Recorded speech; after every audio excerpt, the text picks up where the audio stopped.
Magandang araw sa inyo mga ka-idol. Ginamit ko dito si Melissa Core kasi di nag-adjust kasama ko at sa simula palang trinash talk na nila ako dahil nag-autolock daw ako at ito yung mga nangyari.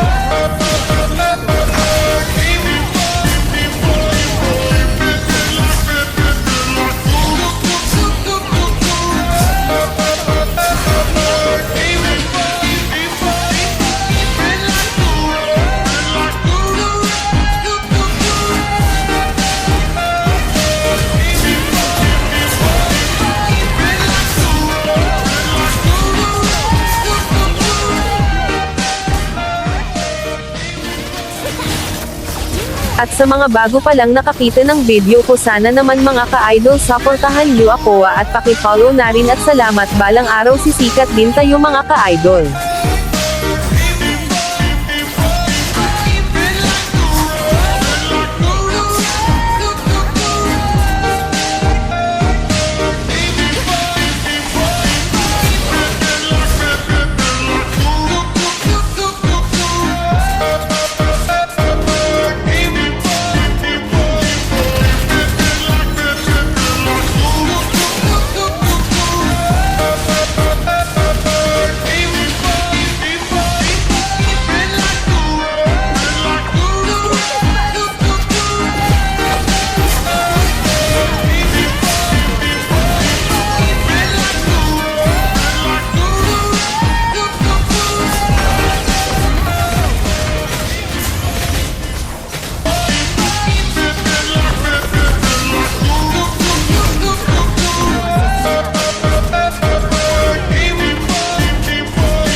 At dito na nagtatapos ang ating paglalaro mga ka-idol. Salamat sa inyong panonood at sa inyong suporta. Balang araw pagsisikat na tayo idol, hindi ko kaw malilimutan.